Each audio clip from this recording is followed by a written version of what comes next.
නමෝ තස්සේ භගවතෝ අරහතෝ සම්මා සම්බුද්දස්සේ නමෝ තස්සේ භගවතෝ අරහතෝ සම්මා සම්බුද්දස්සේ නමෝ තස්සේ භගවතෝ අරහතෝ සම්මා සම්බුද්දස්සේ සෝතාපන්නේන පනාවසෝ සාරිපුත්ත කතමේ ධම්මා යෝනිසෝ මනසිකාතබ්බා තීති. ධර්මානුශාසනාවෙහි සදහැබර අනුග්‍රහක දායකත්වයේ දරන්නා වූ බෞතුන් ප්‍රමුඛ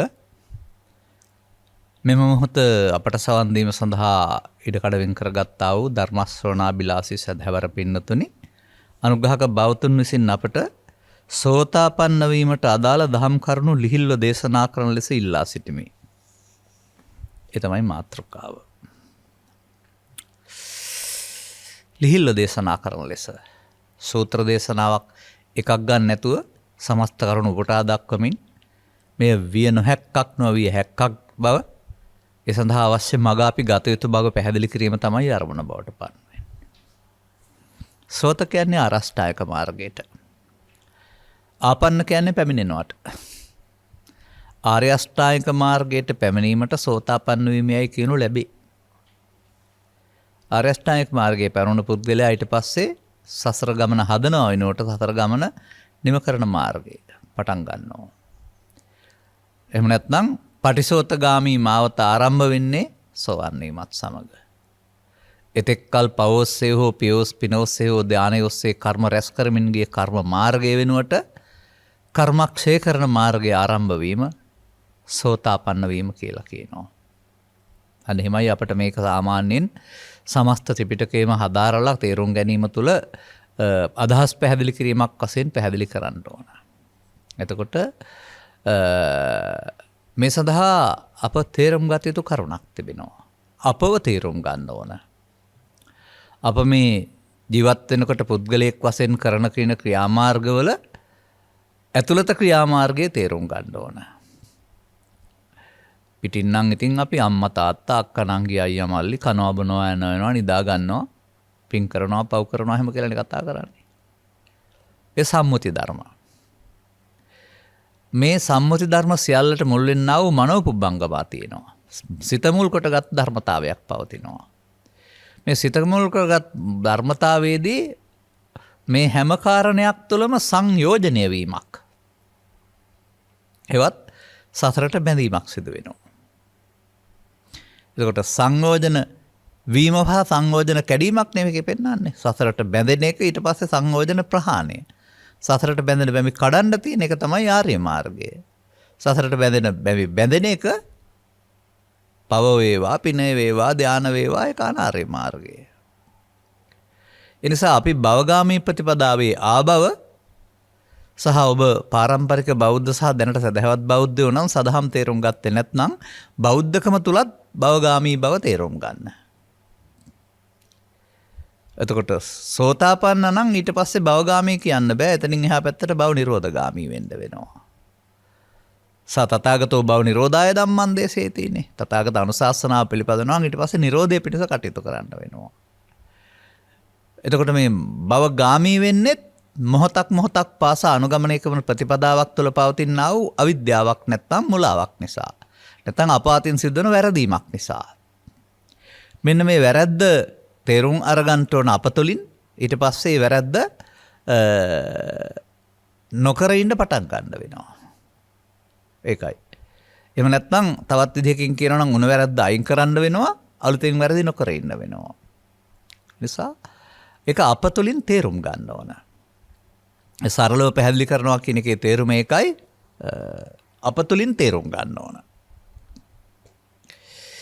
එය ත්‍රිපිටක සූත්‍ර දේශනාවල පැහැදිලි කරන්නේ කොහොමද? අප තුළින් තේරුම් ගැනීමේදී. මා සරලව පැහැදිලි කරන්නම්. අපේ දැක්මට අනුව අපි උපතින් ස්ත්‍රියක් පුරුෂයෙක්. එහෙම තමයි අපිට රූප ලක්ෂණ දීලා තිබෙන්නේ. අනතුරුව තමයි අපට මව්පියන්ගෙන් ආගම ලැබෙන්නේ, ජාතිය ලැබෙන්නේ. එහෙම නැත්නම් ඊට අදාළ ඇඳුම් පැළඳුම් ලැබෙන්නේ. මේවයින් මේ ලෝකයේ තුල මොනතරම් වෙනස්කම් කළත් වෙනස්කම් කරන්න බැරි දෙයක් තියෙනවා. හැම දිනාටම ලෝක ජීවත් වෙන්න දීලා තිබෙන්නේ අඩුපාඩුවක් නැත්නම් අසකන නාසය දිවකය කියන උදරවල් පහ. මේ දොරවල් පහෙන් ලෝකෙත් එක්කලා සම්බන්ධතාව පවත්වමින් ලෝකේ හඳුනාගෙන ජීවත් වෙන්න ඕනේ. ඒකට තහනමක් එහෙම කාටවත් නැහැ. පරිණාමයෙන්ම දීලා තියෙන්නේ ඇස්පියානේ ඉන්න කැලේට වෙලා ඉන්න නෙමෙයි. මුහුණ දීලා හඳුනාගෙන සතුටින් ජීවත් වෙන්න. මුහුණ දෙන්න ගිහින් හඳුනා ගන්න බැරි වුණාම මුහුණ දෙන්න ගිහින් ඇලුනහම සතුටින් ජීවත් වීම පලා යනවා. මොකද ලෝකේ වෙනයි අපි වෙනයි ලෝකෙත් එක්කලා අපි සිතින් ඇලුනහම මේ ප්‍රශ්නේ වරදිනවා. ඒක තමයි බුදුරජාණන් වහන්සේ වදාරන මිනිසා කරගන්නා වූ ප්‍රමාදය කියලා කියන්නේ. සාමාන්‍යයෙන් මම උදාහරණයක් වශයෙන් මෙහෙම කතා කරනවා.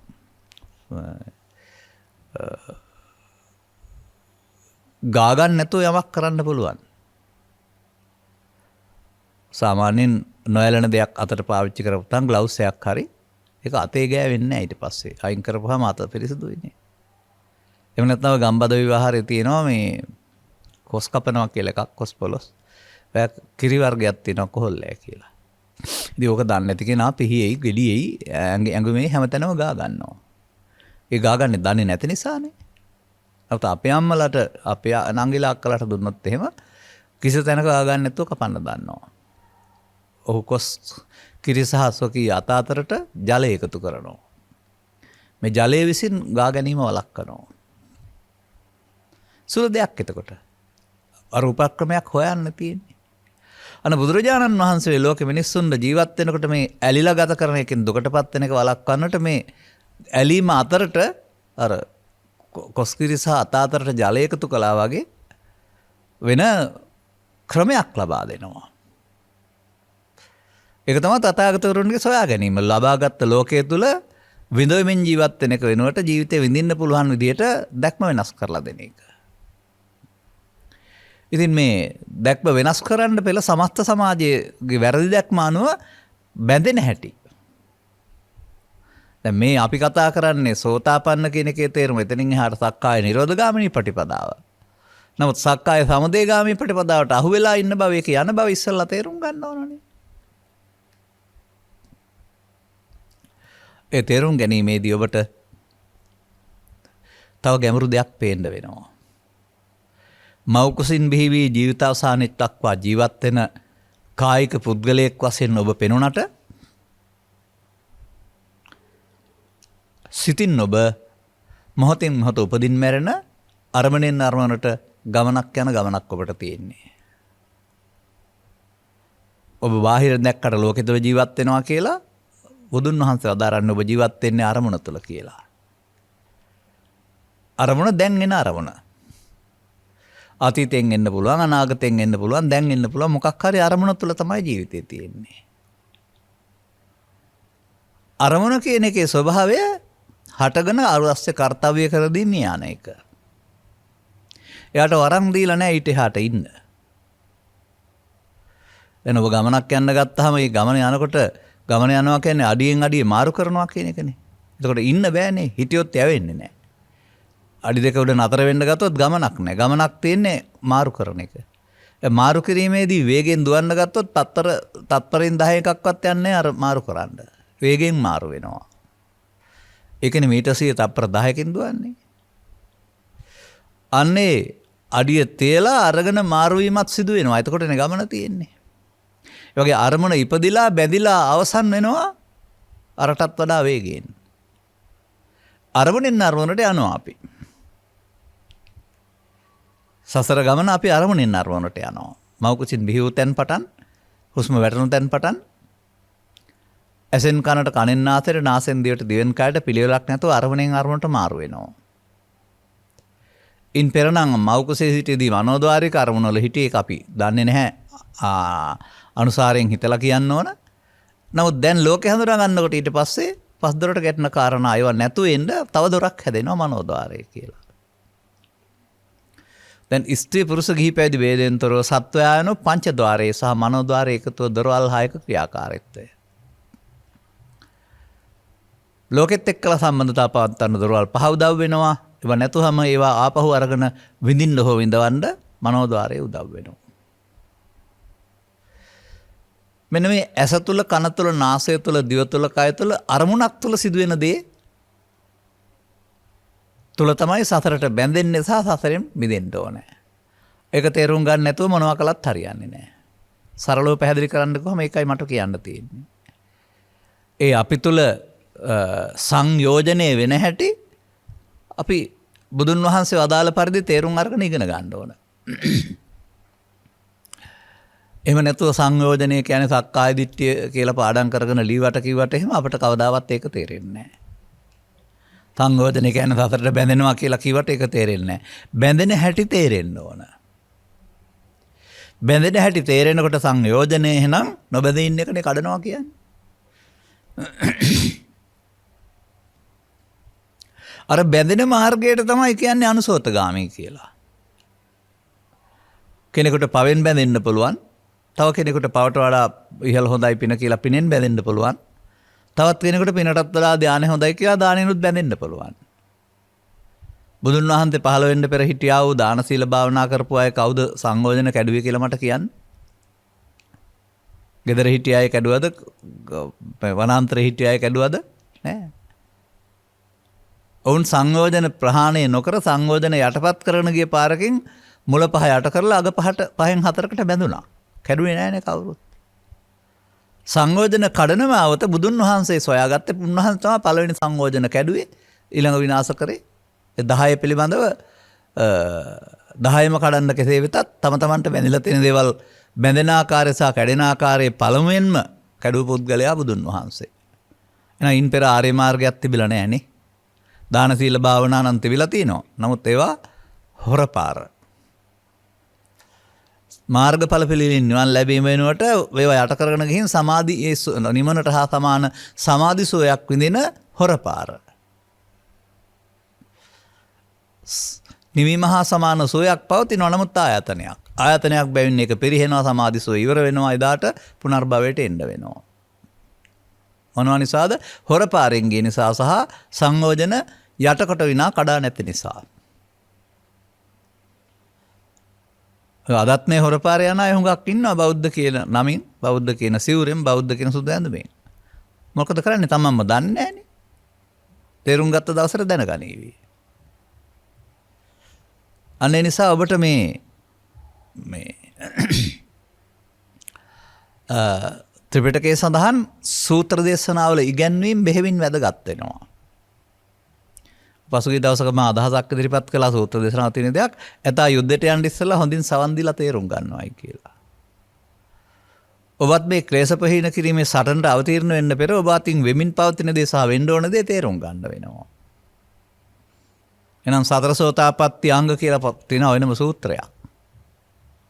ඒකේ පළවෙනි කාරණේ පරතෝච ගෝසෝ. එහෙම නැත්නම් තවත් කාරණයක්. කල්යාණ මිත්‍ර සේවනය, සද්ධර්ම ශ්‍රවණය. පුංචි පුංචි වෙනස්කම් සහිතව එක එක සූත්‍රවල එනම තියෙනවා. පරතෝච ගෝසෝ කියන්නේ සද්ධර්ම ශ්‍රවණය. නුනින් මෙනෙහි කිරීම කියන්නේ යෝනිසෝ මනසිකාරය. යෝනිසෝ මනසිකාරයක් ආරම්භ වෙන්නේ නැහැ පරතෝච ගෝසෝ නැතිව.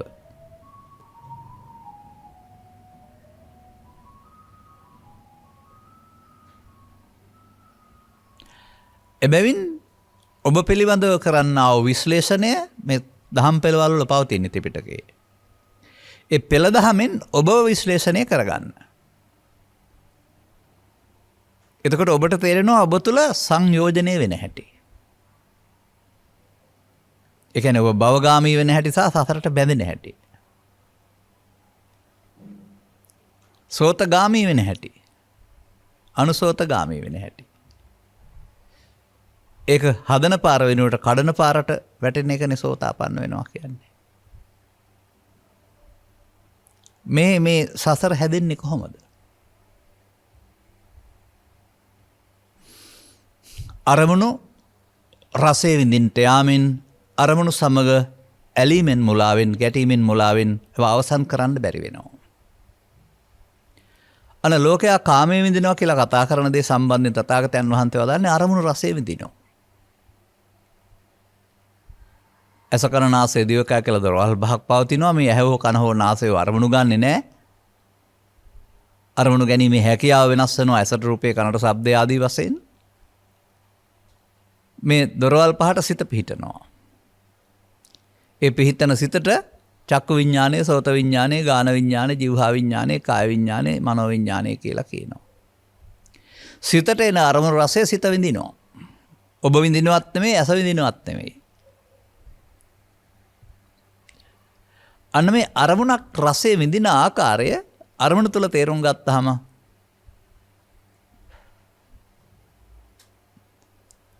ඒක අරමුණක් විඳීම කියන කාරණයට වඩා බෙදලා පෙන්නනවා පස් ආකාරයක විග්‍රහයකින්. අන්න ඔබ දැනගන්න ඕන කාරණාව, සරලව දැනගන්න ඕන කාරණාව. ඔබ කනවා බොනවා යනවා එනවා කියලා කතා කරන මේ කාරණාවදී ඔබ කරන්නේ ස්කන්ධ පරිහරණයක්. ස්කන්ධ කියන්නේ අතින් අල්ලන්න පුළුවන් දේවල්ට නමක් නෙමෙයි, සමූහයන්ට නමක්. එතන සමූහ ක්‍රියාවලියක් තියෙනවා. දැන් මම දැකලා තියෙනවා කූඹි, මේ කළු කූඹි හරි අනිත් අය හරි ලොකු බත් ගුලියක් නැත්තම් බත් ඇට කීපයක් පෙරලගෙන යනවා. තනියෙන් නම් හිතන්නත් බෑ, යටවනොත් එහෙම මැරෙනවා. නමුත් කට්ටිය එකතු වෙලා පෙරලගෙන යනවා. පෙරලෙනවා පේනවා, බලපුවම 10-12 දෙනෙකුගේ සමූහ ක්‍රියාවලියක්. මේ වතුලිය පෙරලෙන්නේ. අන්න ඒ වගේ මේ අරමුණක් හමුවීම කියන එකේ සමූහ ක්‍රියාවලියක් තියෙනවා. අනේ සමූහ ක්‍රියාවලිය තථාගතයන් වහන්සේ සොකී දේශනාවල පෙන්වලා තිබෙනවා. ඒක ඇත්තද කියලා බලන්න ඔබ. පිළිගන්න ඕනේ ඒ නිසානේ. අන්න ඔබට පරිණාමයෙන් සකස් කරලා දීලා තියෙනවා රූපය සඳහා ඇස සූදානම්, ශබ්දය සඳහා කන සූදානම්, ගන්ධය සඳහා නාසය සූදානම්, රස සඳහා දිව සූදානම්, පහස සඳහා කය සූදානම්. අර ඒ අරමුණු බාර ගන්න, හඳුනා ගන්න දොරවල් පහ සකස් වෙලා තිබෙනවා. එතකොට අරමුණ ගැනීමේදී මේ ඇස තුළ මොකද වෙන්නේ? ඔබ රූප බලනවා, ශබ්ද අහනවා, ගන්ධ විඳිනවා කියන එකේ ඇතුළත සිදුවෙන දෙයට තමයි අභිධර්මය කියන්නේ. මම යනවා, මම කනවා, මම බොනවා, මම නානවා කියන එකේ මා පංචකාමයේ විඳිනවා කියන එකේ තේරුම තමයි පොදු සූත්‍රයක් විදිහට ස්ත්‍රීට, පුරුෂයාට, ගිහියාට, පැවිද්දාට කියලා බෙදන්නේ නැතුව පොදු සූත්‍රයක් විදිහට උගන්වලා තිබෙන්නේ. ඔබ ඕන කෙනෙකුට හරි. ඕන කෙනෙකුට ආලෝකයේ උදව්වෙන් බාහිර තියෙන රූප සටහනක් ඇහැට වැටෙනවා. ඒ මුලින් ඔබ හඳුනාගෙන නැහැ මව්කුසින් බිහි වෙන විට. පසුව මේ රූප සටහන සම්බන්ධයෙන් හරි වැරදි හොඳ නරක කැමැති අකමැති කියලා එකතු කරගත්ත අතීතයකුත් ඔබට තියෙනවා. මේ වන විට මේ විදිහට කැමැති අකමැති වශයෙන් හදාගත්ත අතීතයක් තියෙනවා. තියෙන තැනක් නැහැ, නමුත් ගැටෙනකොට එනවා. තරහ වුණ පුද්ගලයා දකින්නකොට තරහ එන්නේ තියෙන නිසා. ලෙන්ගත පුද්ගලයා දකින්නකොට ලෙන්ගත ඉන්නේ දැන් හදපු එකක් නෙවෙයි, පරණ තියෙන නිසා. මෙන්න මෙහෙම මේ බාහිර දේවල් උදව්වෙන් පරණ එකක් හිතට එනවා. බාහිර දේවල් ඒකට උදව් වෙනවා. තින්නම් සංගති කියන්නේ ඒකයි. ප්‍රසාදයක්, ගෝචර රූපයක්, මානසිකාරයක් තියෙන උදව් වෙනවා පරණ එක හිතට එන්න. අන්න ඒ හමු වෙන එක ඇසේ නම් රූප රූපය, කනේ නම් ශබ්ද රූපය, නාසයේ නම් ගන්ධ රූපය.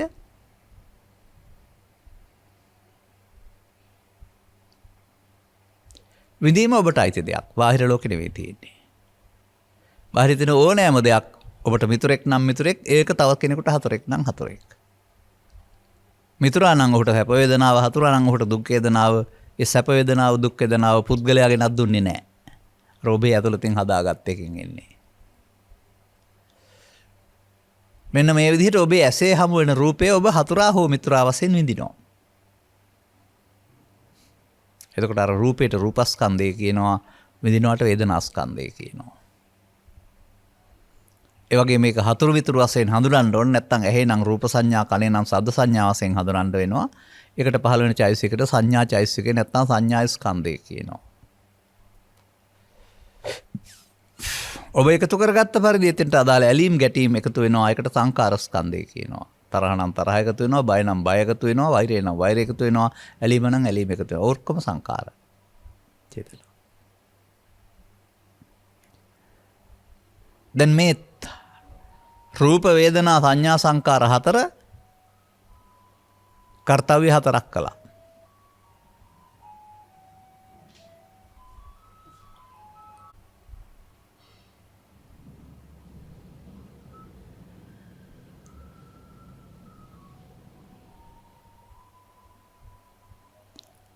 මේ කර්තව්‍ය හතර එකිනෙකට වෙනස් ඕනෑම කෙනෙකුගේ. කැඩපතට ඕනෑම දෙයක සෙවණැල්ල වැටෙනවා වගේ රූප රූපේ පහළ වෙනවා. නමුත් ඒක විඳින්න ගියාම හතුරා මිතුරා වශයෙන් හරි වැරදි විඳින එක ඒක උනොන්ට පෞද්ගලිකයි. හැඳිනීමත් පෞද්ගලිකයි. සංකාරයත් පෞද්ගලිකයි. ඒ වෙනස්කම් ටික සියල්ල දැන ගැනීම විඥාණය. දැන් ලෝකේ ජීවත් වෙන්න අපට ඇහැ තුල පංචස්කන්ධය පහළ වෙන්න ඕන. ලෝකෙත් එක්කලා ශබ්ද හඳුනා ගන්න, ශබ්දය හඳුනා ගැනීමේදී කන තුල පංචස්කන්ධය පහළ වෙන්න ඕන. ගන්ධය හඳුනා ගන්න නිසා කන නාසය තුලත් පංචස්කන්ධය පහළ වෙන්න වෙනවා. රසය හඳුනා ගන්නට දිව තුලත් පංචස්කන්ධය පහළ වෙන්න වෙනවා. පහස හඳුනා ගන්නට කය ඕනෑම තැනක ගැටීමෙනුත් පංචස්කන්ධය පහළ වෙන්න වෙනවා. මේවා පුරුදු කරගත්තයන් පස්සේ මේ බාහිර හේතුවක් නැතුවමත් මේක මනෝද්වාරයට එනවා, කල්පනාව සහ සිහිනව. එතකොටත් පංචස්කන්ධය පහළ වෙනවා. මෙසේ සත්තට්ඨාන කුසල සූත්‍රය තුළ පෙන්වනවා සත්වයකට ඇසෙන් කනෙන් නාසයෙන් දිවෙන් කයෙන් සිතින් ගන්නා වූ අරමුණු තුළ වේදනා හයක්, සංඥා හයක්, සංකාර හයක්, විඥාන හයක් නැත්නම් ඒ අරමුණු මුල් කොට ගත්තා වූ ස්කන්ධ පංචකේව හයක් එකවර නෙමෙයි 6 වතාවකට පහළ වෙනවායි කියලා. ඔන්න තථාගත බුදු පියාණන් වහන්සේ කෙනෙකුගේ ජීවිතය ඇස තුල, කන තුල, දහවත තුල ක්‍රියාවලිය විස්තර කරන හැටි. අසුරු ගසන සැනකින් පෙරපසු නෑ. ප්‍රත්‍ය වෙනවා හැබැයි. රූපේ ප්‍රත්‍ය වෙනවා, විඳීම ප්‍රත්‍ය වෙනවා, හඳුනන්න හඳුනීම ප්‍රත්‍ය වෙනවා, ඇලෙන්ට ගැටෙන්ට. ඒ සියල්ල සිදුවීම සිදු වුණ ආකාරයෙන් පස්සේනේ හඳුනා ගන්න ඕනේ මෙහෙම වුණේ කියලා. පෙර හඳුනා ගන්න බෑ. මේ සියල්ල හටගෙන නැසෙන කොටත් බුදුන් වහන්සේ වදාරනවා ලහු පරිවත්තං, හටගත්ත ගමන් නැසෙනවා. අන්න ඔබට මෞකසින් බිහි වූ තැන් පටන් ජීවිත අවසානය දක්වා ජීවිතයක් වෙනුනට ඔබ ඇහෙන් කනෙන් නාසයෙන් දිවෙන් කයෙන් මොහොතින් මොහොත මැරෙන ජීවිතයක් ගත කරන්නේ. ස්කන්ධ පහෙන් පහට මැරෙනවා. දැන් මේක දන්නේ නැහැ මේ ලෝකේ ඉන්න කවුරුවත්. ආගමික, ජාතික ආදී විවිධ යහපත් අයහපත් ජීවිත ගත කරමින් මේ ස්කන්ධ පරිහරණේ ඉන්න බව දන්නේ නැහැ. මොකද ඇහැට පෙනෙන්නේ නැහැනේ. දැන් මේ ස්කන්ධ පරිහරණේ ලෝකෙට අවශ්‍යයි. බුදුන් වහන්සේත් ඊට පස්සේ ස්කන්ධ පරිහරණය කළේ ජීවත් වෙලා ඉන්න තාක්කල්. පංචස්කන්ධ දුක්ඛ කියලා පදයක් නැහැ. කොහොමද පංචස්කන්ධේ පංච උපාදානස්කන්ධේ වෙන්නේ? අන්න වර්ධින හැටි. අන්න සසර ගමන හදන හැටි. අන්න අනුසෝතගාමී වෙන හැටි. මෙතන නිව කරන්නේ නැතුව පස්සේ ගන්න හේතුකුත් තියලා ඉවරසම් කරන්න පටන් ගන්නවා. සසර හදන්න පටන් ගන්නවා. සෝසේ ජීවත් වෙන පුද්ගලයාට ඊට පස්සේ ඇලීම් ගැටීම් හේතු කරගෙන අනාගත සසරක් හැදෙන්න පටන් ගන්නවා.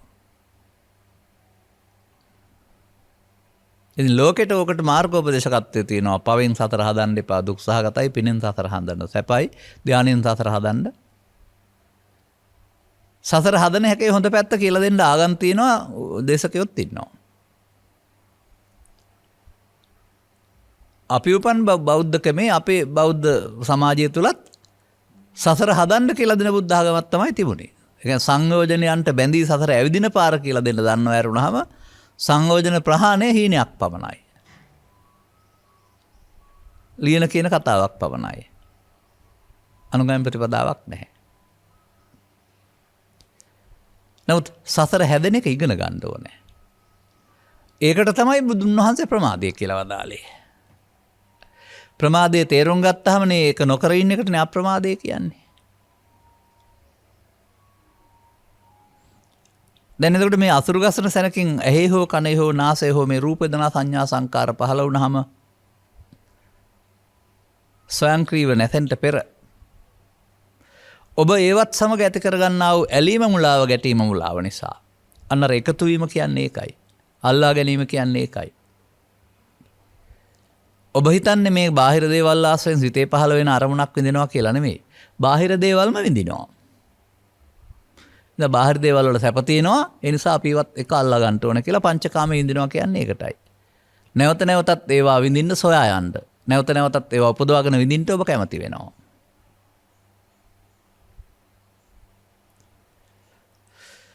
අන්න එහෙම මේ සිතේ හටගෙන නැසෙන එක වෙනුවට නැසී නැවත උපදින්න පුළුවන් විදිහක්.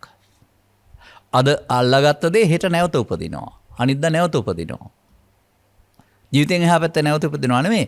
හැඟීම් වශයෙන් තැබූ දේ හැඟීම් වශයෙන් උපදිනවා. බය තැබූ දේ බය නැවත උපදිනවා. ආසාව තැබූ දේ ආසාව නැවත උපදිනවා. තරහව තැබුවාම තරහව නැවත උපදිනවා. වෛරය තැබුම වෛරය අර බලන්න.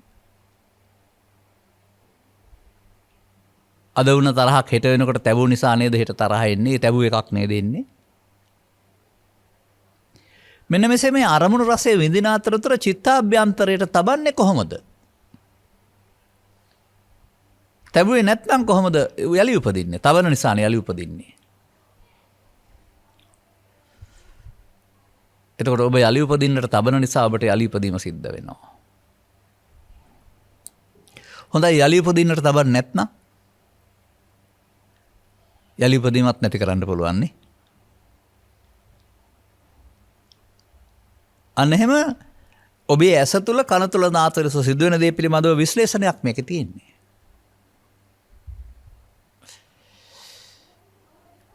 සාමාන්‍යයෙන් සරල භාෂාවෙන් කියනවා නම් මේ හමු වෙන අරමුණත් එක්කලා ඇලෙනවට ලෝභ කියනවා, ගැටෙනවට ද්වේෂ කියනවා, මුලා වෙනවට මෝහ කියනවා, නැත්නම් අවිද්‍යාව කියනවා. අරමුණු සමග ලෝභ මොහ ද්වේෂ මොහ කරන එක ඔබේ පෞද්ගලික වැඩක්. ලෝභ මොහ ද්වේෂ මොහ කරන්න ගියා කියන එකේ තේරුම ඇලෙන්න ගත්තා, මමත්වෙන් ගත්තා, අල්ලාගත්තා කියන එක. අල්ලාගත්තොත් තමයි ඒක අවසන් වෙන්න බැරුව පස්සේ උපදින්න හේතු ඉතුරු වෙන්නේ. එනිසා ත්‍රිපිටකගත සූත්‍ර පැහැදිලි කර වදාරනවා උපාදා පරිත්තස්සනංච වූ භික්ඛවේ දේසිස්සාමි. මහණනි අල්ලා ගැනීමෙන් ඔබට තැවුල දේශනා කරමි. බලන්න. එහෙම නැත්නම් තවත් වතයක් වෙනවා මඤ්ඤ මානෝකෝ බික්ඛු බද්දෝ මාරස්ස. ඒක අරමුණ තුල දකින්න වෙනවා. ජීවිතය තුල නෙමෙයි. කිසියම් රූපයක්, කිසියම් ශබ්දයක්, කිසියම් ගන්ධයක්, කිසියම් රසයක්, කිසියම් ධම්මාරාමණයක්. ඉපදීම වෙනයි, මමත්වෙන් ගැනීම වෙනයි. මඤ්ඤමානෝ අලුතෙන් අගය එකතු කිරීමක් ඒක. අන්න එතකොට මම වෙන්නේ ජීවිතේ නෙමෙයි. එන අරමුණ සමග ඇලීමෙන් මුලාවෙන් ගැටීමෙන් මුලාවෙන් හැදෙන මුලාවක් තමයි මම. අර ලෝකේ හඳුනා ගන්නට ඇස තුළ කන තුළ පහළ වෙන්නා රූප වේදනා සංඥා සංකාර පහ සක්කාය. ඒක දිට්ඨි නෙමෙයි. සක්කාය සංයෝජනයක් නෙවෙයි. සක්කාය දිට්ඨි සංයෝජනයක්. පංචස්කන්ධයේ සංයෝජනයක් නෙවෙයි. පංචස්කන්ධයේ මමත්වෙන් ගත්තාම පංච උපාදානස්කන්ධයේ සංයෝජනයක්. පංචස්කන්ධයේ මමත්වෙන් ගැනීමෙන් පංච උපාදානස්කන්ධය. එතකොට ඒක හටගෙන නැතෙන්න බෑ යාට. එයා නැතෙන්නේ යලි උපදින්න හේතුවක් තියලා. මෙන්න යලි හේතුවක් උපදින්න හේතුවක් තැබී අවසන් කිරීම සංයෝජනයයි. සක්කාය දිට්ඨියට බැඳීමයි. එතකොට අරමුණට දේ මමත්වෙන් ගත්තාම පවෙන් මම හදාගන්න බැරිද? පිනෙන් මම හදාගන්න බැරිද? ධානයෙන් මම හදාගන්න බැරිද? ඒ ඕන දෙයක් අල්ලගත්තාම මම හැදෙනවා. රූපයෙන්, ශබ්දයෙන්, ගන්ධයෙන්, රසයෙන්, ස්පර්ශයෙන් හදාගන්න බැරිද? තරහෙන්, ක්‍රෝධයෙන්, වෛරයෙන් හදාගන්න බැරිද? ඒ ප්‍රභේද මොනවා තිබුණත් ඒවා සමග ඇලීම මඤ්ඤමානයයි. එතකොට අර මම කියනවානේ අලුත උපන් සතෙකුට කිරිබුරුල්ල හොයාගන්න උගන්වන්න ඕන නෑ කියලා. ස්වභාවයෙන්ම මේ ලෝකයට ආපු නිසා මේ ලෝකෙත් එක්කලා ගනුදෙනු කරන්න යාම තුළ මේ වරදට අහු වෙනවා. සංයෝජනයේට. සසර බැඳෙනවා. ඇලෙනවා. ඇලුනහම ඒක ඉස්සරහට සැප තියෙනවා කියන මුලාව ඔහුට පිළිගන්නවා. මුලාවක් ඔහු පිළිගන්නවා ඒක. ඊට පස්සේ ඔහු හේතුඵල වශයෙන් දකින්නේ ආපු පුද්ගලයා දැන් සසර යන්න. මම සැප විඳින්න දෙවියන් අතර බ්‍රහ්මයින් අතර කොහේ හරි සැප විඳින්න යන්න සසරක් හදන්න කැමති වෙනවා.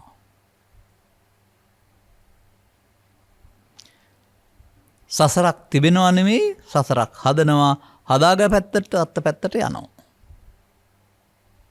පවෙන් පරලෝ යනවා කියන්නේ පව් උපාදාන කර ගැනීම තුළ හදාගත්ත සසර නෙවෙයිද? පිනෙන් පරලෝ යනවා කියන්නේ පින උපාදාන කිරීම තුළ හදාගත්තා වූ සසර නෙවෙයිද? ධානයෙන් පරලෝ යනවා කියලා කියන්නේ ධාන උපාදාන කර ගැනීම හදාගත්ත සසර නෙවෙයිද? සෝපාදානස්ස කෝහං වච්ච උප්පත්තිම් පඤ්ඤාපේ මේ පවටත් පිනටත් ධානයටත් ඕනෙකට වළංගයි උපාදාන සහිත වුණොත් අර උපත් සසර නැවත උපතට හේතු ඉතුරු වෙනවා. ආර්ය මාර්ගයේදී වෙන්න ඕන සසර හදන එක වෙනකොට සසර හදන එක නවත්තන එක. සංයෝජනය වෙනකොට සංයෝජන කඩන එක. අන්න ඔබට මේ ඔබේ ඇස තුළ කන තුළ නාසය තුළ සිදුවෙන්නා වූ මේ ධර්මතාවය සියුම් පෙළ දහමක් වශයෙන් කන්දක වර්ගය තුළ උගන්වනවා. ඒකට නමකුත් දීලා තියෙනවා. ඒ සිතට එන දේ ඒ මගේ, ඒ මම මගේ, ඒ මගේ ආත්ම කියලා වචනෙන් කියන්නේ නැති වුණාට ඇලීමේදී ගැටීමේදී සිදුවෙන දෙයට දීපු නමක් ඒ. දැන් ඒ මම මයන්න හෝ කය නෙමෙයි. ඒ ආපු හැඟීම සමග ඇතිවෙනා වූ ඇලීම ගැටීම. ඒතන් මම. ඒතන් මම වලදී ඒතන් වෙන්නේ ලෝභය, දේශය, මෝහය, ඊර්ෂ්‍යාව, ක්‍රෝධය, වෛරය, පවපින, ධානය, හරි වැරදි මොනයම්ම හෝ ගන්න දෙයක්. එය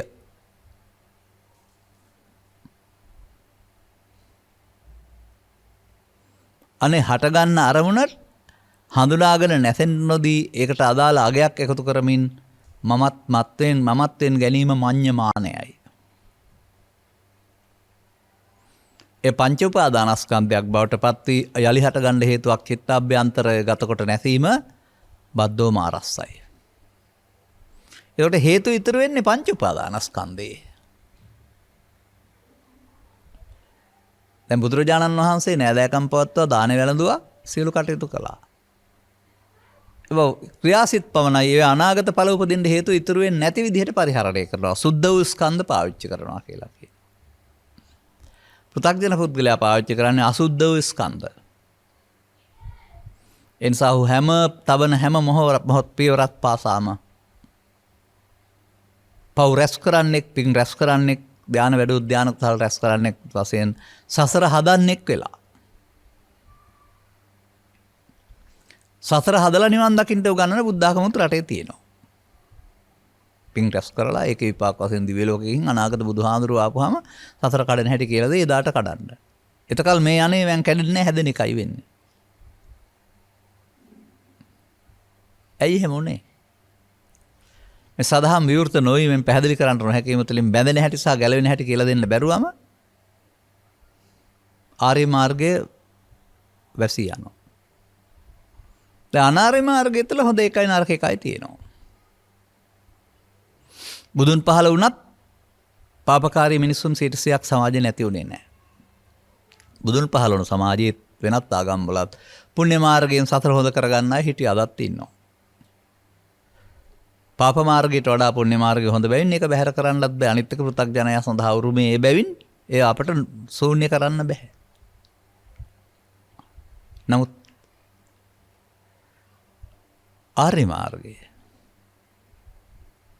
පරිශෝතගාමී මාර්ගය, සසර හදන මාර්ගය වෙනුවට ඒ මොහොත සසර කඩන මාර්ගය, ඒක ආර්ය ප්‍රතිපදාවක්. තමන් විසින් අනුගමනය කළ යුතු. සක්කාය දිට්ඨියට බැඳීම වෙනුවට සක්කාය දිට්ඨියට නොපැමිණීම. අත්තානු දිට්ඨින් ඌහච්චේවම් මච්චතරෝසියා සක්කාය දිට්ඨියට නොපැමිණීමෙන් මාරය අතරණය කරන්න මරු ජය ගන්න පුළුවන්. දැන් ඔබ කරමින් හිටපු දේ ශාස්ත්‍රීය පෙළ හඳුනා ගන්න. ඔබ තුළ මේ ආගමන් මගේදී යහපත් මිනිසෙක් වශයෙන් හරි කවුරු හරි චරිතයක් වශයෙන් ජීවත් වුණාට මේ සසර හදන ක්‍රියාකලාපීත්වයේ කාපේ ඔබ තුළ සිදුවන බව තේරුම් ගන්න.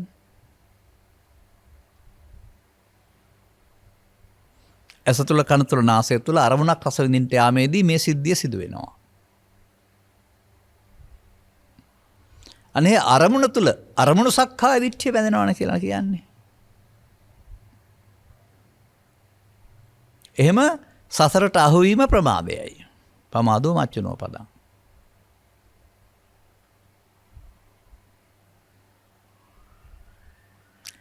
මෙය පෙළදහමක් වශයෙන් මේ සලායතන කන්දක වග්ගවල පවතින සූත්‍රයක් ගානේ.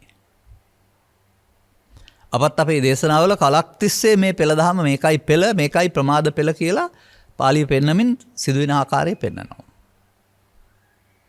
අහලා පුරුදු අයට පරණ ඉගැන්වීමක් වෙන්න පුළුවන්, අමිහිරි එකක් වෙන්න පුළුවන්.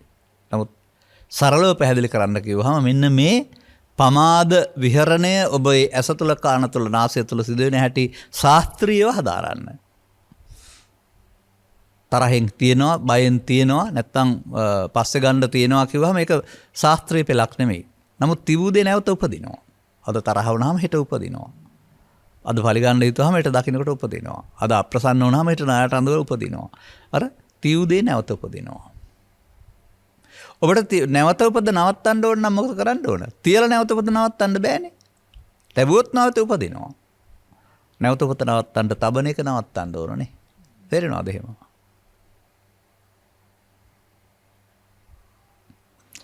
තබන එක ප්‍රමාදේ නම් නොතව අවසන් කරන එක අප්‍රමාදයේ බව.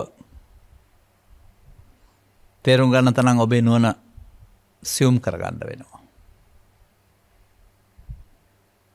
මේ අරමුණේ ඇලීමෙන් මුලාවෙන් ගැටීමෙන් අරමුණ නැසුණට ඒ ඇලීමෙන් මෙතුමෙන් පංච උපාදානස්කන්ධයක් බවට පත් වෙලා තමයි නැසෙන්නේ. පංච උපාදානස්කන්ධය අනාගත ඵල උපදින්න හේතු තබා නැසෙන ඇරනහම නිකන් නැසෙන්න යාට බලපත්‍රයක් නැහැ.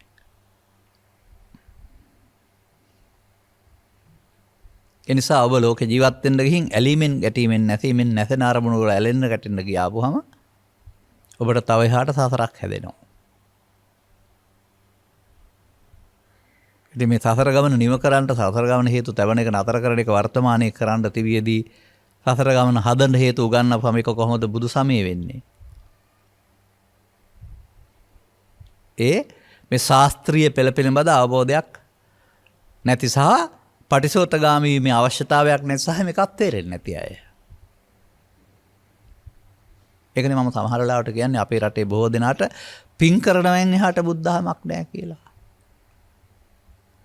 ඒ පින් කරනවා කියන්නේ හොඳ දේවල් කරනවා කියන එක නෙවෙයි. පස්සේ ගණ්ඩ විපාක විඳින්න පින උපාදාන කරගන්නවා. පවේ උපාදානයේ වැරදි, පිනේ උපාදානයේ වැරදි නෑ කියන තමයි සමාජය දන්නේ. නමුත් තථාගතයන් වහන්සේ කියන්නේ ගැඹුරට පරිහරණයකට උපාදානයේ බයන් දිස්සා ජාති මර සම්භවයේ උපාදානයේ පවේද පිනේද ධානයේද කියලා නෑ. උපාදානයේ තමයි බය ඇති කරන්නේ. අනුපාදාය මුච්ඡන්ති උපාදාන නොවි මිදෙන්න පුළුවන් නම් ඒක නේද මාර්ගයේ වශයෙන් පෙන්වන්නේ. පිළිවෙත වශයෙන් පෙන්වන්නේ. පටිසෝතගාමී කියන එකේ තේරුම ආපහු යනවා කියන එකේ තේරුම. අන්න එහෙම. අනුසෝතගාමිත්වය අත්හිටවා පටිසෝතගාමිත්වය ආරම්භ කිරීම සෝවාන් වීමයි. එකතු කිරීම අස්කොට නවත්තා එකතු කරපු දේවල් අයින් කරන්න පටන් ගැනීම පටිසෝතගාමී වීමයි. සෝතාපන්න. එකතු කරන මාර්ගයේ කර්ම විපාක විඳින්න හේතු තබමින් අවසන් කරන එක අස්කරණ මාර්ගයේදී කර්ම සේ වෙනකොට වෙනත් විපාකයක් කරා යන එක පටිසෝතගාමී මාර්ගයයි. එහෙනම් ඔබට මේක තේරිලා ඔබේ ඇඳුම හෝ කැම්බීම් හෝ නම හෝ නෙමෙයි වෙනස් කරන්න ඕන. දස්සනේන සම්පන්නෝ. ඔබේ දැක්ම වෙනස් කරන්න ඕන. ඔබට මඤ්ඤමානය පෙන්වන්නම් මම. අරමුණ තුල මමත්වෙන් ගැනීමෙන් මායයට බැඳේ කියන එක ත්‍රිපිටකයේ දෙන ශාස්ත්‍රීය විග්‍රහය පෙන්වන්නම් මම. අර ඇසට කනට රාසයට ගැටීමේදී බාහිර දේවල් හමු වෙනකොට ඔබට අදාළ ප්‍රත්‍යක්ෂයක් ඔබට අදාළ මතයක් දෘෂ්ටියක් එකතු වෙන එක හිතට සනේන් සිද්ධ වෙනවා තින්නම් සංගති පස්සෝ කියලා. දැන් ඔබ ඉස්සරහින් එක විඳිනවා කියවට අර තරහව, වෛරය, ක්‍රෝධය, සතුට ඔබේ හිතේ තියෙන අරමුණ විඳින්නේ පස්සපච්චා වේදනාවලින්. කැමති නම් ඇලෙනවා, අකමැති නම් ගැටෙනවා. ඔබ ඒ බැඳිලා ඉන්නේ එකට හොඳ නරක කියලා. ඒ වේදනාවටයි තණ්හා කරන්නේ, විඳීමට. විඳීම බුදුන් වහන්සේලා සැප දුක් උපේක්ෂාව වශයෙන් පවතිනවා. නමුත් උඩින් එහාට කොටස නැහැ උන්වහන්සේලාට. නමුත් ඔබ ඒක මම කොට ගන්නවට කියනවා වේදනා පච්චා තණ්හා. අන්න මඤ්ඤමානේ.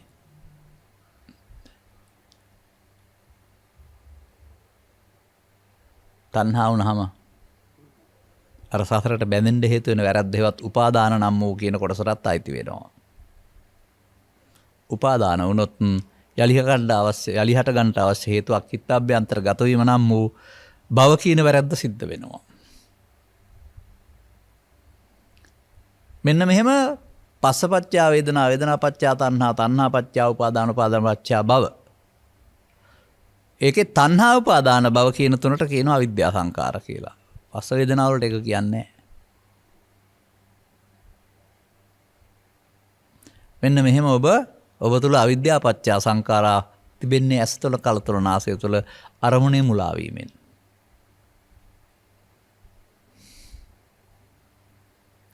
අන්න මඤ්ඤමානෝකෝ බික්ඛු බද්දෝ මාරස්ස. මමත්වෙන් ගැනීමෙන්, අල්ලා ගැනීමෙන් සතරට බැඳෙනවා, සංයෝජනය වෙනවා. අන්න දැන් පංචස්කන්ධේ රූප වේදනා සංඥා සංකාර පහළ වුණා. ඒකට ඉතින් මම කොට ගත්ත සක්කාය දිට්ඨි වුණා. දැන් පංච උපාදානස්කන්ධේ සතරට බැඳී අවසන් වෙනවා. පංච උපාදානස්කන්ධයත් නැසෙනවා. නමුත් ඒක නැසෙන්නේ සතරට බැඳී. පංචස්කන්ධේ නැසෙනවා. ඒක සතරට නොබැඳී නැසෙනවා. මෙන්න ඔබ කරන සමස්ත ක්‍රියාවලිය තුළම මෙන්න මේ විදිහට මඤ්ඤමානෝකෝ බික්ඛු බද්දෝ මාරස්සනං වූ ප්‍රමාදවාදී පෙළදහමේ ඔබ හැතරෙමින් ඉන්නවා. පව තුළ, පින තුළ, ධානය තුළ, උගත්කම තුළ, නූගත්කම තුළ, ධනවත්කම තුළ, දුප්පත්කම තුළ, ගිහිතුකම තුළ, පැවිදිකම තුළ. ඒවා මෙතෙන්ද වළංගු නෑ. මෙතන වළංගු වෙන්නේ ඒකට එන දේ. ඒ මොහොතේ අරමුණට එන දේ මමත්වෙන් ගන්නේ නම් සතරක් හැදෙනවා. මේ රටේ කොප්සම නායි නෝද සතර කියලා එකක් තියෙනවා. අපි ඒක යනවා කියලා හිතන් ඉන්න අය. නමුත් මේකෙන් පෙන්වන්නේ තියෙන සතරකට කවුරුත් යන්නේ නැහැ. සතරක් හදාන යනවා. හරි. පවෙන් සතර හදන්න පුළුවන්, පිනෙන් සතර හදන්න පුළුවන්, ධානයෙන් සතර හදන්න පුළුවන්. ඒකනේ මිනිස්සු කරමින් ඉන්නේ. සතර හදාගත්ත සතරක යන එක. ඉඹවගාමීනේ වුන්. අරමුණ තුළ සසර හදන එක නවත්තන එකනේ පටිසෝතගාමී කියන්නේ. ආපහු යන්න පටන් ගන්නවා කියන්නේ ඒකනේ.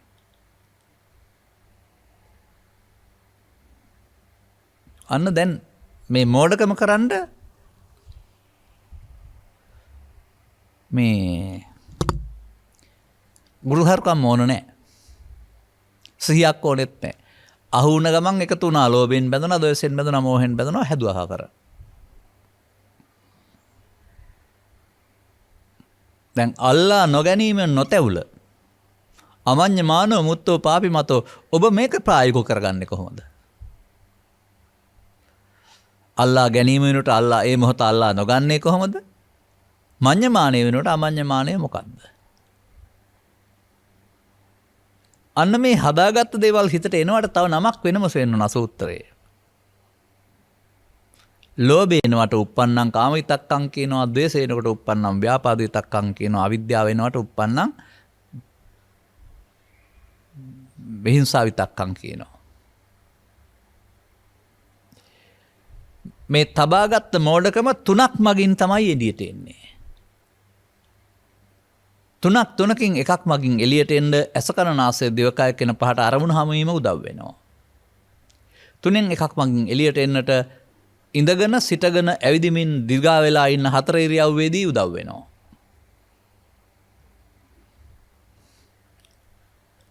පුරාණයක් වළඳනවා. මලවිනියක් කරේ දාගෙනවා. මැරිච්ච දෙයක කුණු ගොඩක් රස විඳිනවා. මේ තරහ, වෛරය, ක්‍රෝධය, ඊර්ෂ්‍යාව කියන අද එකක් නෙමෙයි, මැරිච්ච කුණු ගොඩක්. ඒකේ ගඳ තමයි ඔබට ඔය ක්ලේශ දුර්ගන්ධය කියලා කියන්නේ. ගහගන්න, මරාගන්න, කපාගන්න, කොටාගන්න කින් ධන හානි හිනාසලා, ජීවිත හානි විනාශලා එල්ලුම් ගස් යන්නේ ඒකේ ගඳ. කෙලස් දුර්ගන්ධය. අනේ මේ සමාජය තේරුම් ගන්නවා නම් වැරදි කරන්නේ මිනිස්සු නෙමෙයි කාම විතර්කයේ ව්‍යාපාද විතර්කයේ විහිංසා විතර්කයේ මම උන එකයි කියලා මේ තුන් දෙනා ගෙදරින් එලවලා දානවා නේද? මේ ඔබව පාලනය කරන මේ බලවේග තුන විසින් ඔබ වහලෙක් බවට පත් වෙලා ඔබ රූකඩයක් බවට පත් වෙලා ඔබට දුක් දෙන මේ බලවේග තුන හඳුනාගත්තාම ඔවුන් බැහැර කරලා දානවා නේද? ඒ රාජ්‍ය අයිතිකාරයේ කාම විතර්කයේ ව්‍යාපාද විතර්කයේ විහිංසා විතර්කයට බාර දෙන්නේ නැතුව ඔබ බාර ගන්න වෙනවා. ඔවුන් බැහැර කරන්න වෙනවා. මේකට කියනවා පහන සංඥා කියලා. එකතු වෙනවට අපහාන කියනවා, එකතු නොවෙනවට පහන කියනවා. ඔන්න දැන් කරන්න ඕන වැඩේ පිළිබඳ දියුණු සිහියක් ඇති කරගන්න වෙනවා. මේක එනකොට පේන්නේ නැතුව බෑ. බොහොම කල් පුරුදු උනේ පේන්නේ නැතුව එකතු වෙන්න. එනවා. ආපු එක නැතෙන්න ඉස්සෙල්ලා තව එකක් හදනවා එක පාදක කොටගෙන. ඉඳලා එකතු වෙනවා. එනේකට තින්නම් සංගති පස්සෝ කියනවා පස්සපච්චා වේදනා වේදනාපච්චා තණ්හා තණ්හාපච්චා උපාදාන උපාදානපච්චා භව කියන එකට කියනවා එකතු වෙනවා කියලා. ප්‍රමාදය. සතර හදන හැටි. එහෙම කරනවාට කියනවා ආදිවාසීති කියලා. පිළිගත්තා. ඕනෑම විතර්කයක් සමග එකතු වුණා පිළිගත්තා. මමත්වෙන් ගත්තා. ඔබ ළඟ ත්‍රිවිධ විතර්ක ඉවසීම හේවත් කාන්ති පරමන්තපෝ තිතික්කා නැහැ. මේ එන දේ අනාගතයක් හදන්න නැතුව මරණයටපත් වීම සඳහා එකතු නොවන එකට කාන්ති පරමන්තපෝ තිතික්කා හේවත් ඉවසීම ප්‍රගුණ කරන්න ඕන. නැවතත්. දැන් මේ පස්ස වේදනා තණ්හා උපාදාන වෙන එක සංයෝජන නම් මේක නවත්තර එක නේද හතර කැඩෙනවා කියන්නේ. මේ පාරේ නොයනවට නේද පටිසෝතගාමී කියන්නේ. අන්න දැන් රැස් කරන පාර මේක නම් මේක නොකරන එක අස් කරන පාර. තේරෙනවද පටිසෝතගාමීත්වය කියන එකේ තේරුම? ආපහු යන්න පටන් ගන්නවා. වෙන පාරක යන්න පටන් ගන්නවා. ඉතින් ඒකට අල්ලා නොගැනීමෙන් නොතැවුල අනුපාදී මානෝ මුත්තෝ පාපිමතෝ මමත්වෙන් නොගැනීමෙන් නොතැවුල අමඤ්ඤ මාරයාගෙන් මිදෙනවා අමඤ්ඤ මානෝ මුත්තෝ පාපිමතෝ යං නානුසේති නානුපීයති නතේන සංකං ගච්ඡති අනුසේති යන්නේ නැත්නම් මනින් නැත්නම් ඒකෙන් අර මමත්වේ හටගන්නේ. ඔය කියන පෙළවල් ඔක්කොම එකක්. ඔබේ ඇස තුල කන තුල නාසය තුල සතියෙන් වෙන්න ඕන දේ. සතිය පැමිණ හරස් වීමෙන් පරණ පාරේ යන්න නොදීමෙන් මේගොල්ලොන්ගේ බලය බිඳ දැමීම කෙලස් නැසීමයි. බුදුන් වහන්සේ ලෝකේ පහළ වුණේ අනුසෝතගාමින් හදන්න නෙමෙයි. අනුසෝතගාමින් හිටියා ලෝකේ වුණ තරම්. පටිසෝතගාමී ප්‍රතිපදාව වැතන බුද්ධ ශාසනයේ අනුසෝතගාමීත්වයේ හොඳ එක ප්‍රතිපදාව කියලා උගන්වනවා ලෝකෙට රටට. ගිහි පැවිදි හැම දෙනාටම. ඉතින් ඒක තුළ හිර වෙලා ඉන්නවා මේ අපි යන්නේ නිවන් මඟ කියලා. භවගාමී බව දන්නේ නැහැ. සතිය කියන එක අඳුරන්නේම නැහැ. කර්මක්ෂය කිරීමේ කර්මය කියන එක දන්නේම නැහැ. අමඤ්ඤමානෝමුත්තෝ පාපිමතෝ ප්‍රායෝගිකව ක්‍රියාත්මක කරන්න දන්නේ නැහැ. එකතු නොවීමෙන් සිදුවෙන ප්‍රාතිහාර්ය තේරෙන්නේ නැහැ. දහම් පෙළහර. නමුත් තථාගතයන් වහන්සේ සිහියෙන් කටයුතු කිරීමයි කියලා අප්‍රමාදේ නිවනට මගේ කියලා මේක ඉතා හොඳට පැහැදිලි කරලා තිබෙනවා.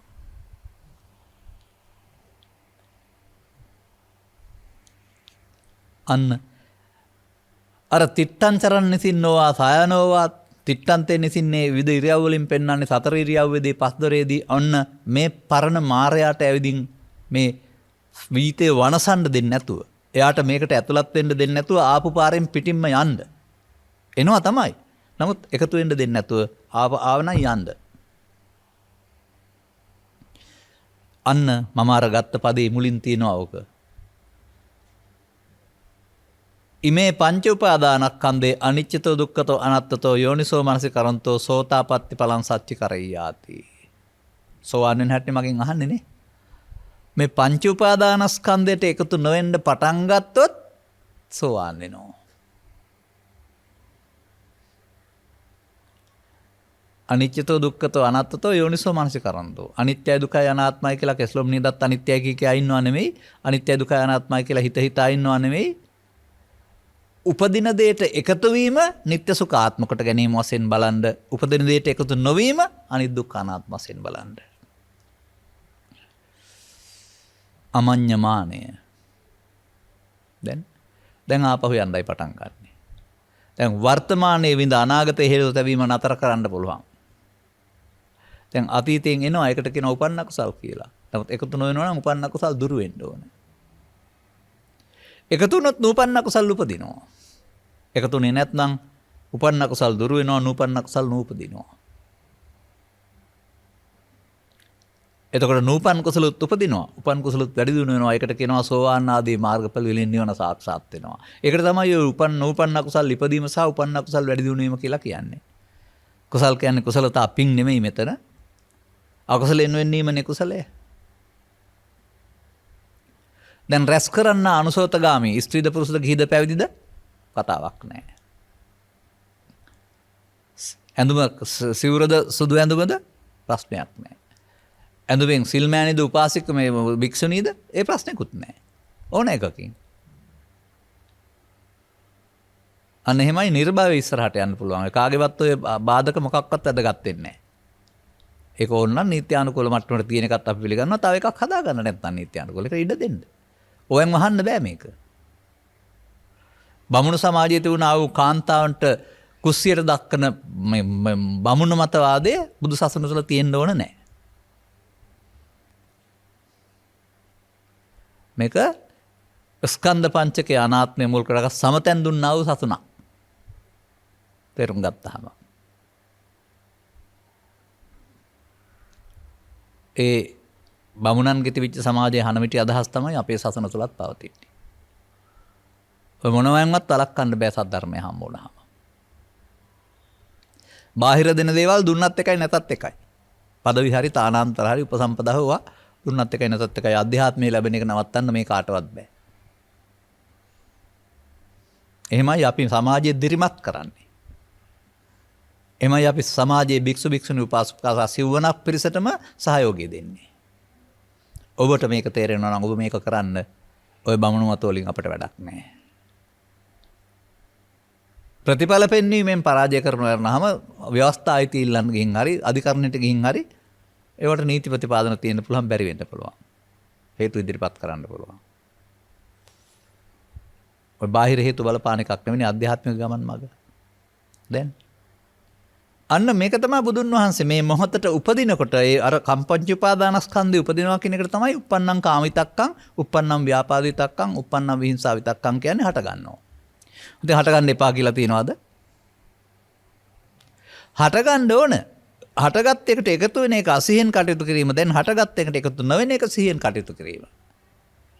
එකතු වෙලා කටයුතු කරන එක ප්‍රමාදේ, එකතු නොවීම අප්‍රමාදේ. අප්‍රමාදෝ අමත පදං. මෙතෙන්ට එන්න බැරි වුණ එක නේද මේ තියෙන්නේ සමාජයේට. මේ ප්‍රායෝගික ප්‍රතිපදාවට ප්‍රවිෂ්ඨ වෙන්න බැරි වුණ එක නේද මේ ගැටලුව.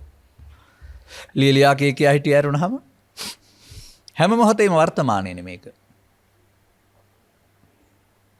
අර නාදි වාසේති පජහති විනෝදේති ම්‍යන්ති කරෝති කියන වචනට අදාළ කාරණේ තමයි පස්ස නිරෝධා කියලා කියන්නේ. ආවා නමුත් එකතු වුණේ නැත්නම් යා යන්නේ මේ ලහු පරිවත්තම් පදේ යටතේ හටගත් ඕන දෙයක් එකතු වුණොත් නැසෙන්න වෙනවා. එයා දංගිඩියට දක්වනවා අපි. එයා මෙහාට මේ විජිතයට ගෙන්නන්නේ නැහැ එයා අපි තර්කේ. දැන් එහෙනම් පුරාණ වේදනාවක් තියෙනවද එතන? තප් දුක් උපේක්ෂා වශයෙන් නැහැ. නැත්තම් තණ්හාවක් තියෙනවද? නැහැ. නැත්තම් උපාදානයක් තියෙනවද? නැහැ. නැත්තම් භවයක් තියෙනවද? නැහැ. තණ්හා උපාදාන බව විද්‍යා සංකාරණං තණ්හා නැහැ උපාදාන නැහැ භව නැහැ විද්‍යා විමුක්ති. අන්න විද්‍යා අන්න විමුක්ති මිදීම. ඒක නේද ඵලය? මේ මාර්ගයේ අර ඵලය. දැන් ආපහු යන්න පටන් ගත්තා නේද? පටිසෝතගාමී. දැන් අහනවා. සෝවාන් සකෘදාගාමී අනාගාමී අරිහත් දක්වා මොකද කරන්න ඕනේ? ඉමේ පංච උපාදානස්කන්ධේ අනිච්චතෝ අනත්තතෝ යෝනිසෝ මනසිකරන්තෝ සෝතාපට්ටි ඵලං සකදාගාමි ඵලං අනාගාමි ඵලං අරහන්ත ඵලං සච්ච කරයියාති. කළ බලන්නකෝ වෙන්නේ නැද්ද කියලා. සියවස් 7කට තිස්සේ සීල සූත්‍රයේ පොතේ තියෙනවා. කියනවා. කරන්නේ නැහැ. මේ uppannam කාමිතක්කයට ව්‍යාපාදිතක්කයට විහිංසාවිතක්කයට පවතින තියන නොවි එකතු නොවීමෙන් එයාට යන්දාරින එක පංච උපාදානස්කන්ධය අනිත්‍ය පිළිගැනීමයි. එකතු වුණාම නිට්ටය, එකතු වෙන්නේ නැත්නම් අනිත්‍ය නෙවෙයිද?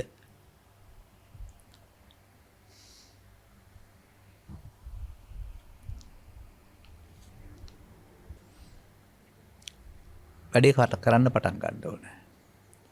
එතකොට ඔබේ සිතේ පවතින ආ වූ දැවිලි තැවිලි ඉවත් වෙලා යනකොට ඔබට සාන්ත සෝයක් දැනී ටික ටික සංසුන් වෙනවා. උපසම සුඛය කියන්නේ සංසිඳීමෙන් ලැබෙන සැපත. එතකොට මේ සංසිඳීම මාර්ගයයි ලැබෙන එක ලෝකෝත්තර ඵලය. සෝවාන් ආදී මාර්ගඵල වලින් ප්‍රත්‍යක්ෂ කටයුතු නිර්වාණය කියන්නේ ඒකයි.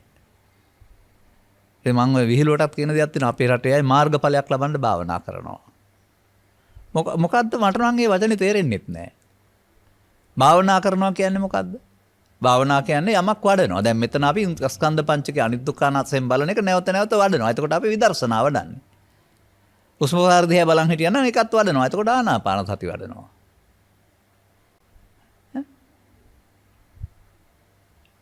එතකොට කසින හරි තව මොන හරි අරමුණක් කරලා මේ කර්මක්ෂය කරන්න පුළුවන්ද? බෑ. ඒ වඩනවා එතකොට. මොනවා හරි වඩනවා. භාවනාවක් කියන්නේ වඩනවා. ඉඳලා මේ වෙනත් දේවල් වඩන භාවනා කරලා මාර්ගඵල ලබන්න බෑ.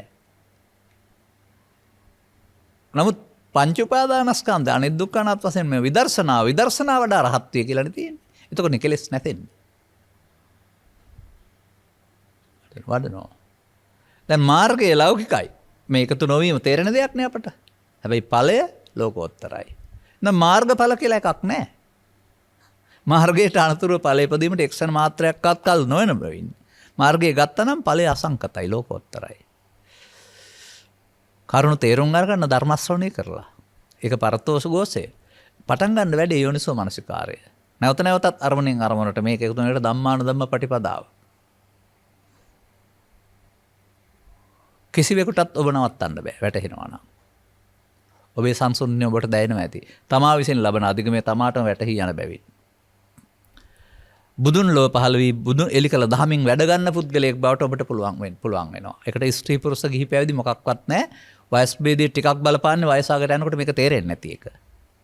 හැකිතාක් මුලින් තේරුම් ගන්න පුළුවන් නම් අනේ මේ ජීවිතයේ දුක් ආදායකටපත් වෙන එක වෙනුවට දුක් ඉවත් තුන මේ ලෝකේම අනිත් අය දුක් විඳි දුකක් නැතුව ඉන්න පුළුවන් තැනට ඔබටපත් වෙන්න පුළුවන් වෙනවා. අදාළ කරුණු තේරුම් ගැනීම තුළින් අනුගමනීය ප්‍රතිපදාවකට ප්‍රවිෂ්ටව ඉහාත්ම වශයෙන්ම නිවන සැනසෙන සුව විඳින්න ඔබට මෙම කරුණු පැහැදිලි කිරීම හේතු වාසනාව වේවායි කියන ප්‍රාර්ථනාව කරමින් මම ධර්මානුශාසනාව මෙලෙස අවසන් කරනු ලබනවා. සබ්බහිතයෝ වජ්ජන්තු සබ්බ රෝගෝ විනස්සතු මාතේ බවත් අන්තරායෝ සුඛී දීඝායුකෝ භව හැම දිනාටම තෙරුවන් සරණයි. දේශක්ඛයෝ නිබ්බානං